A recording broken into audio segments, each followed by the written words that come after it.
여러분 안녕하세요. NIBC 나는 죽고 예수로 사는 조현성 목사입니다. 오늘부터 매주 화요일 로마서 강해를 하려고 합니다. 로마서는 특별한 책입니다.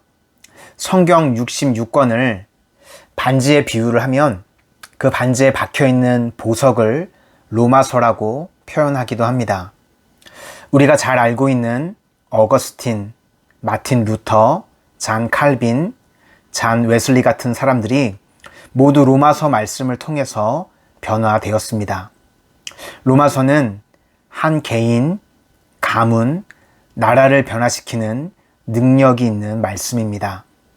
이 로마서 말씀을 통해서 여러분 가정이, 개인이 변화되어지는 놀라운 은혜를 체험하시기를 바랍니다. 먼저 로마서 1장 1절에서 7절까지는 복음이 무엇인가 입니다. 여러분, 복음이 무엇일까요? 한마디로 하면 복음은 예수 그리스도입니다. 오직 예수님만이 우리 인간의 구원자가 되신다는 것입니다. 사도 바울은 예수님 안에서 새롭게 눈뜨게 되었습니다. 제가 지금 살고 있는 집 근처에 유명한 순댓국집이 있습니다. 거기를 지나다 보니까 그 순댓국집에 큰 현수막이 걸려있는 글씨가 제 눈에 들어왔습니다. 이렇게 써 있더라고요. 16년 동안 순대 생각분. 그 글을 보면서 마음이 좀 아팠습니다.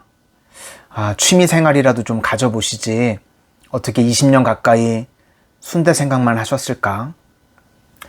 여러분, 그런데 실은 우리가 그런 인생을 살아가고 있지는 않습니까? 이 땅을 살아가는 동안 우리의 목표가 집 화장실 개수를 늘리는 게 목표이고 조금 더 좋은 차를 타는 게 목표인, 마치 순대만 생각하는 것과 같이 세상에 썩어질 것만 생각하는 허탄한 인생을 살아가고 있지는 않습니까? 스티브 잡스가 했던 말 중에 유명한 명언들이 많이 있다고 하는데요.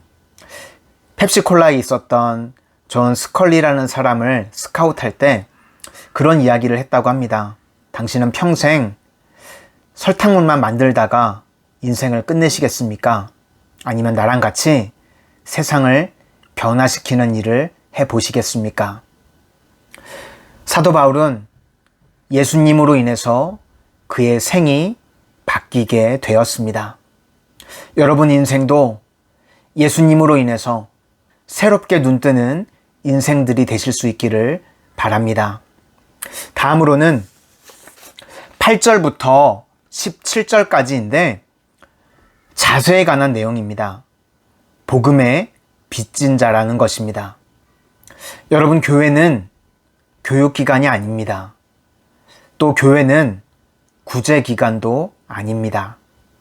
제가 처음 목회를 할 때 합천에서 목회를 했었습니다. 그곳에서 어려운 아이들을 돌보며 지역 아동센터를 하고 또 다문화 가정들 한글 교실도 운영을 했었습니다. 그런데 그렇게 가르치는 사역들을 했지만 정작 복음화는 많이 이루어지지 못했던 것 같습니다. 여러분, 교회는 예수 그리스도의 복음을 증거하는 곳이어야 합니다. 오늘 사도 바울은 그 사역을 위해서 기도했다고 합니다. 여러분들은 지금 어떠한 기도 제목들을 가지고 계십니까? 좋은 대학, 물질 축복. 사도 바울은 사명을 놓고 기도했습니다. 여러분, 물론 많은 돈도 벌어야 합니다. 여러분들 좋은 지위에 올라도 가야 합니다. 왜 그래야 할까요?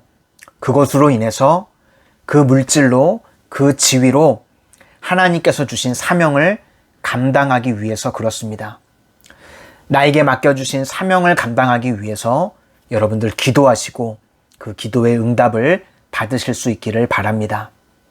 때로는 주님께서 우리의 인생의 길을 막으실 때가 있습니다. 또 어떨 때는 길을 열으실 때가 있습니다. 그런데 길이 여러 가지가 열렸다고 해서 꼭 좋은 것은 아닙니다. 왜냐하면 우리는 제대로 된 선택을 할 수 없기 때문에 그렇습니다. 오히려 길이 막혀 있는 것이 은혜이고 대부분의 그리스도인들이 길이 막혀 있습니다. 오늘 13절을 보니까 사도 바울 역시도 길이 막혔도다 라고 말하고 있습니다. 이것이 바로 하나님의 은혜입니다. 우리 인생의 길이 막힐 때 우리는 하나님께 기도하게 됩니다. 그리고 기도할 때 하나님께서 은혜를 부어주셔서 오직 한 길이 열려지게 됩니다. 출애굽 당시 이스라엘 백성들도 온 사방 길이 막혔습니다. 그때 모세가 기도할 때 홍해 바다가 갈라지는 오직 한 길이 열렸습니다. 여러분 인생 가운데 길이 막혔을 때 기도하시기를 바랍니다. 그리고 기도할 때 하나님께서 은혜를 부어주셔서 오직 한 길만이 열려지는 은혜가 임하게 되시기를 바랍니다. 또 16, 17절은 복음의 빚진 자에 관한 마음입니다. 내가 복음을 부끄러워하지 아니하노니 이 복음은 모든 믿는 자에게 구원을 주시는 하나님의 능력이 됨이라. 먼저는 유대인에게요 그리고 헬라인에게로다. 복음에는 하나님의 의가 나타나서 믿음으로 믿음에 이르게 하나니 기록된 바 오직 의인은 믿음으로 말미암아 살리라 함과 같으니라. 이 17절 말씀은 로마서 1장의 핵심이라고 할 수 있습니다. 바로 이중정가에 관한 내용입니다. 예수님의 의가 내 의가 된다는 것입니다. 그리고 예수님의 보혈을 의지할 때 내 죄가 예수님께 전가된다는 것입니다. 요즘은 핸드폰을 통해서 쉽게 설명할 수가 있게 됐습니다. 이 구형 핸드폰을 가지고 있다가 이제 새로운 핸드폰이 생겨서 그걸 옮기려고 하면 예전에는 다 자료를 컴퓨터에 백업을 받았다가 새로운 핸드폰으로 옮겨야 했는데 요즘은 새로운 핸드폰을 옆에 갖다 대기만 하면 글씨가 뜹니다. 동기화 하시겠습니까? 그러면 믿음으로 아멘 하고 누르기만 하면 됩니다. 그러면 그 새로운 좋은 기능들을 가지고 있는 핸드폰이 바로 제 핸드폰이 되는 것입니다. 우리가 믿음으로 주님을 붙들기만 하면 예수님의 믿음이 내게 카피가 되는 겁니다. 예수님의 능력이 내 능력이 되는 것입니다. 예수님이 믿음이 나의 믿음이 되기를 주님의 이름으로 소망합니다. 마지막으로 18절부터 마지막까지는 이방인의 죄에 대해서 기록하고 있습니다. 죄는 하나님 없이도 살 수 있다는 것입니다. 여러분 사춘기 아이들이 한참 중고등학교 때 방황을 할 때 엄마 없이도 살 수 있다고 가출을 합니다. 그러면 정말 엄마 없이 잘 살 수 있습니까? 아니죠. 개고생을 하다가 집으로 돌아오게 됩니다.